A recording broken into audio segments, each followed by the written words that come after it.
नमो विश्वसृजे पूर्वं विश्वं तदनु बिभ्रते अथ विश्वस्य संहर्त्रे तुभ्यं त्रिधा स्थित आत्मने।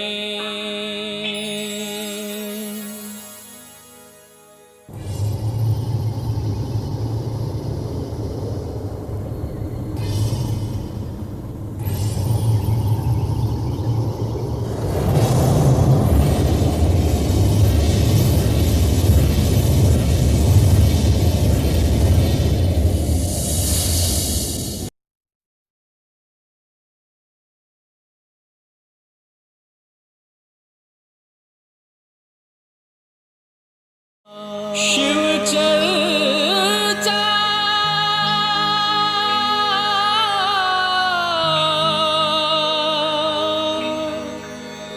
शिव चर्चा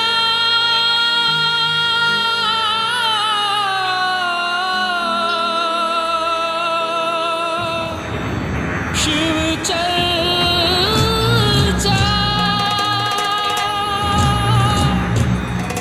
शिव चर्चा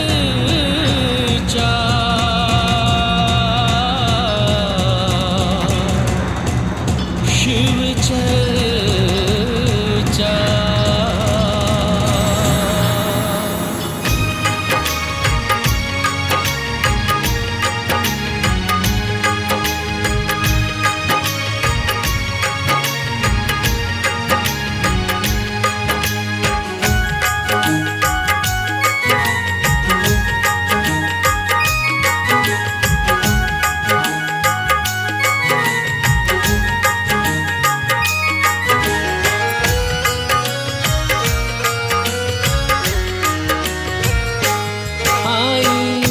चर्चा करी हम शिव गुरु के आई चर्चा करी हम शिव गुरु के।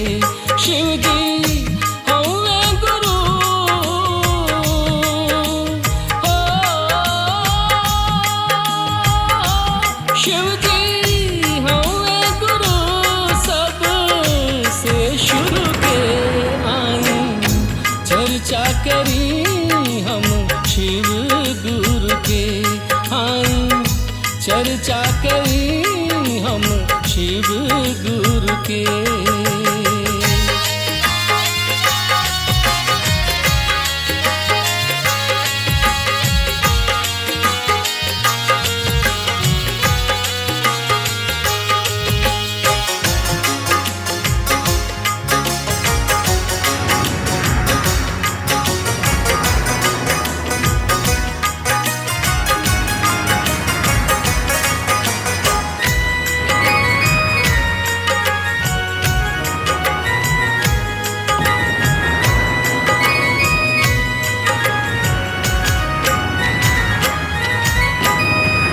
मांगी दया और कर नमन मांगी दया हो मांगी दया और कर नमन चर्चा करी करी भरे नमन गूंजे आवाज शिव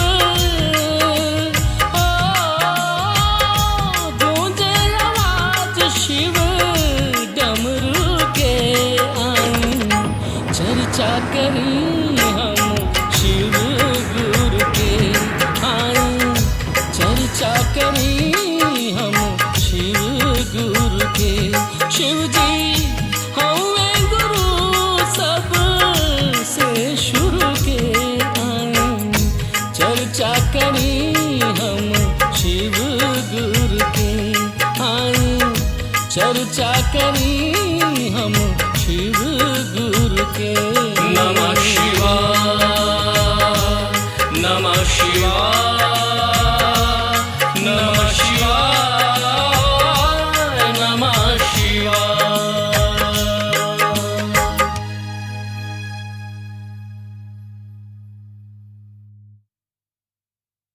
मैं भाग्य हूँ। हर मनुष्य, हर प्राणी के जीवन में बदलाव करते रहना ही मेरा कर्तव्य है। जो जैसा कर्तव्य करता है उसके अनुसार मैं परिवर्तित होते रहता हूँ। सभी प्राणी अपने भाग्य पे रोते हैं, बिलखते हैं, किंतु ब्रह्मा द्वारा जन्म लेना, विष्णु द्वारा उपजाना और शिव द्वारा विनाश करने की अनुमति मुझे मिलती है और मैं वही करते रहता हूँ। बस मुझे तो इन्हीं के आज्ञा का पालन करने में ही पूरे वक्त गुजर जाते हैं कि प्राणी का अंत हो जाता है। लेकिन फिर भी मनुष्य सुख दुख सब मुझ पे सौंपते हैं, मगर ईश्वर की विडंबना को भला कौन जान सकता है। ब्रह्मा, विष्णु और शिव जैसे जैसे मुझे चलाते हैं, मैं वैसे वैसे चलते रहता हूँ। और जैसे कि शिव गुरु के भक्त पर पड़ी इस कष्ट को सुनिए।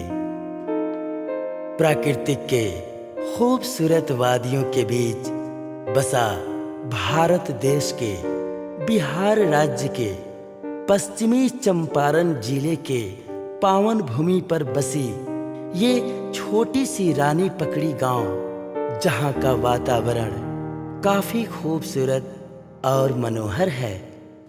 सदियों से इस गांव के लोग भगवान की पूजा अर्चना करते आ रहे हैं और इन दोनों शिव गुरु के भक्तों की कहानी।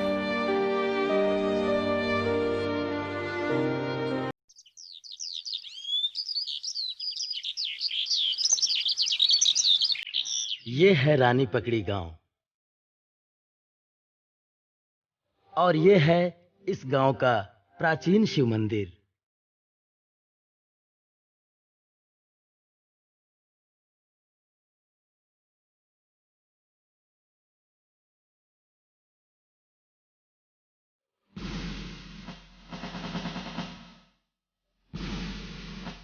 और ये रहे इस गांव के ठाकुर, जो गांव के लोगों का देखभाल तो करते हैं, मगर देखभाल के साथ साथ ये उन लोगों पे बहुत अत्याचार भी करते हैं। दुखियों को तो बहुत सताते हैं। इनके डर से पूरा गांव कांप उठता है। लेकिन कुछ भी हो, मगर भगवान को जरूर मानते हैं और भजन कीर्तन में अपना वक्त अक्सर देते रहते हैं।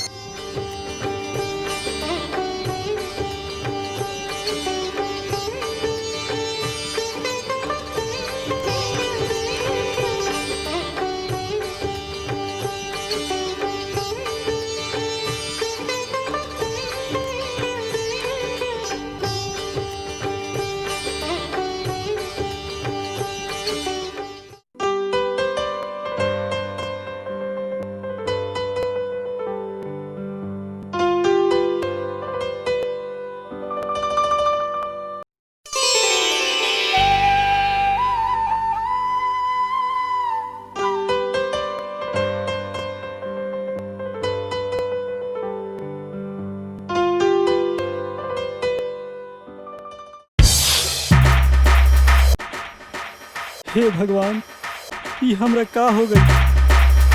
हे भगवान, ये तू का कर दिहला? हमरा भक्ति के ई कैसन परिणाम दिहला भगवान? अरे हमरा यहाँ कितना भइलो, हमरा कुछ लौकत नहीं थे। हमरा के ई सजाए दिहला। हे भगवान, अब हम समाज के कौन मुंह दिखाए?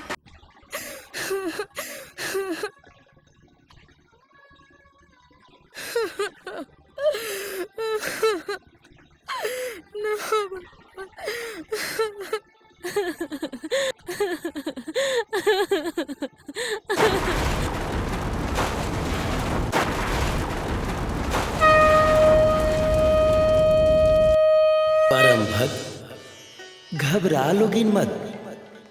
हम तहनी के भक्ति से काफी प्रसन्न बानी। आये प्रसन्नता की वजह से आज तहनी के पुकार सुन के कैलाश पर्वत छोड़ के पृथ्वी लोक पर आइल बानी। हम तहनी के सारा पाप के मिटावे खातिर आइल बानी। बोला लोगन, आज तहनी के हमरा कैलाश पर्वत छोड़ के पृथ्वी। हे भगवान, हमरा पति के ठीक कर दी। ओकरे अलावा हमरा को कुछ होना चाहिए। बोला कुछ ना। लोगन, आज तहनी के हमरा से हम भगवान ना, आज से ई धरती पर शिव गुरु के रूप में आइल बानी। आज से भगवान अब भक्त के दर्जा ना रही, गुरु और शिष्य के दर्जा रही। तोहार पति ठीक हो जाई है, लेकिन एकरा खातिर तहनी लोगन के एगो काम करे के पड़ी। शिव गुरु के शिव चर्चा द्वारा नमः शिवाय के जाप करके पृथ्वी के सभी पाप से मुक्ति पावल जा सकता। आज से ई धरती पर सभी लोग गुरु भाई और गुरु बहन बन के रही। तहनी के गुरु भाई आ गुरु बहन बन के गांव गांव घूम के शिव चर्चा करई जा। जौना दिने सभे लोग शिव चर्चा करे लागी, तब तोहार पति एकदम स्वस्थ हो जाई है। जय श्री गुरु।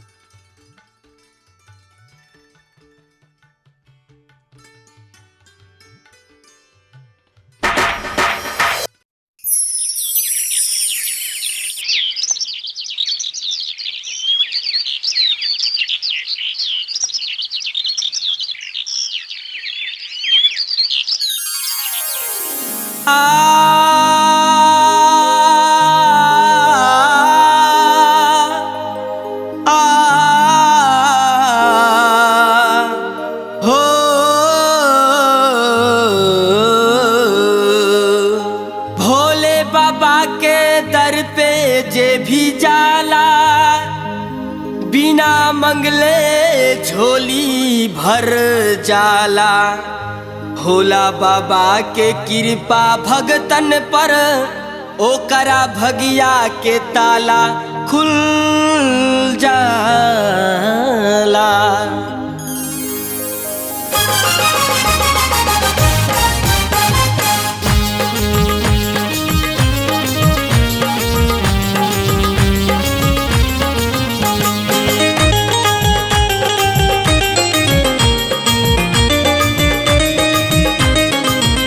भोले बाबा के दर पे जे भी जाला, भोले बाबा के दर पे जे भी जाला, बिना मंगले हो झोली भर जाला। भोला बाबा के कृपा भगतन पर,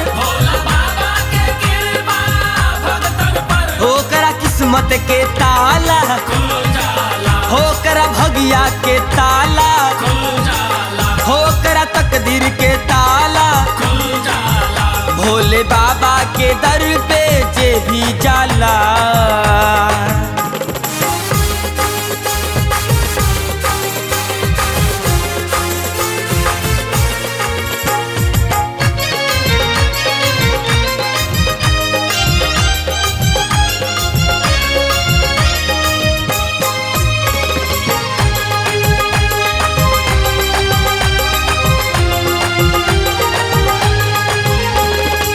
अलख जगाल ज्योति भक्ति में पाल मोती, बिन भोले कृपा के दिन नहीं रात होती।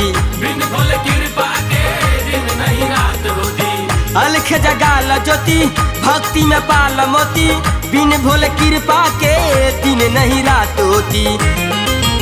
इनका भजला से दुखवा तर जाला, इनका भजला से दुखवा तर जाला। दाया बरसेला बाबा के सेवकन पर, ओकरा बिगड़ल भगिया संवर जाला। ओकरा किस्मत के ताला खुल जाला, ओकरा तकदीर के ताला खुल जाला। भोले बाबा के दर पे जे भी जाला।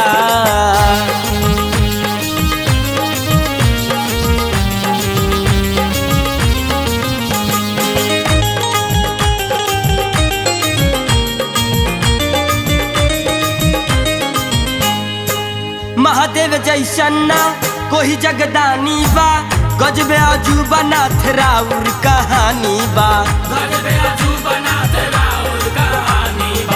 महादेव जैसन ना केहू जगदानी बा, गजबे अजूबा नाथ राउर कहानी बा। डमरू बजला से भगता नाचेला, जब चलेला त्रिशूल दुष्टन पर ओकर पापी शरीर हो उतर जाला। ओकरा किस्मत के ताला ओकरा तकदीर के ताला, भोले बाबा के दर पे जे भी जाला।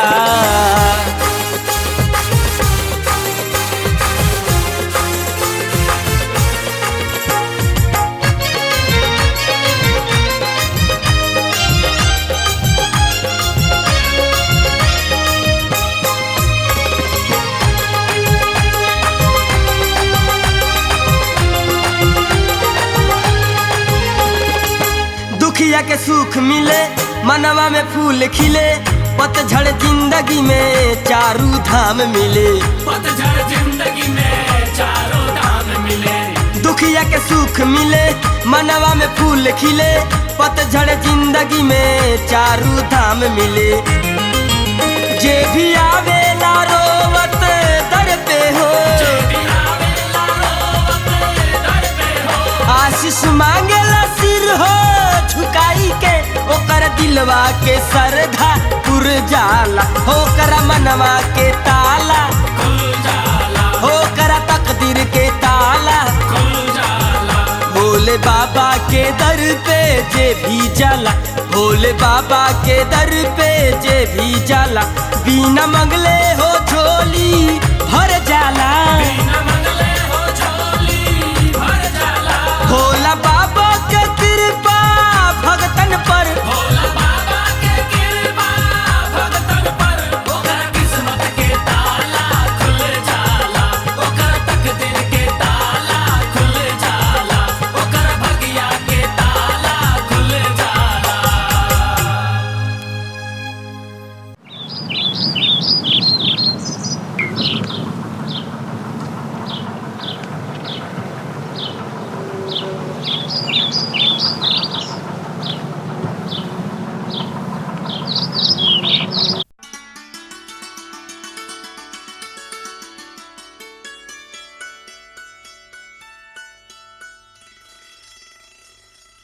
देख रजमती, तोरा के राते नु समझौनी, ई बात तोरा केहू से नहीं खे बतावे के, एहू पर तोरा कुछ बुझात नहीं खे। देखी माँ जी, शिव गुरु के दरबार में सबके जाए के चाहिए, शिव चर्चा करे खातिर। आहा, बड़ा बतियौलू हो, हमरा बेटा के आते आते कोरी बना देलू और शिव गुरु का पखंड करता। ये है इस गांव के चमचा, जो इधर की बातें उधर और उधर की बातें इधर पहुंचाते रहते हैं। इनके पेट में अन्न तो पच जाता है, मगर कोई बात नहीं पचती, क्योंकि सास पतोह के झगड़े को। ये है इस गांव के चमचा, पूरे ग्रामीण के साथ साथ बातें आकर ठाकुर से भी सारी बातें बता देता पहुंचाते रहते हैं। इनके पेट में अन्न तो पच जाता है, मगर कोई बात नहीं पचती, क्योंकि नीचे आई एगो बात बा।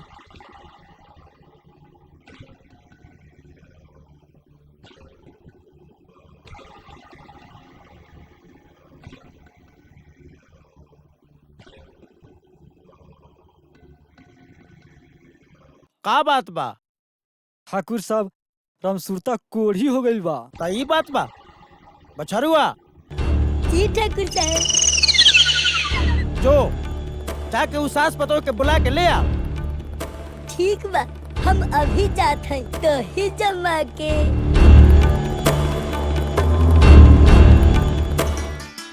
अरे सुना लोग, जब से ई कल मोहिनी घर में आयल बिया, तब से कुछ न कुछ घर में अनर्थ होते रहल बा।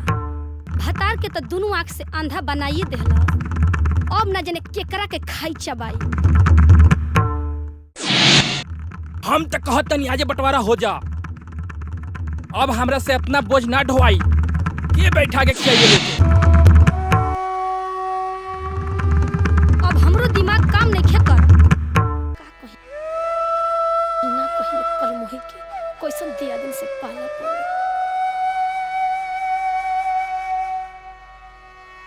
क से कबूतर, ख से खरा, ग से गामला।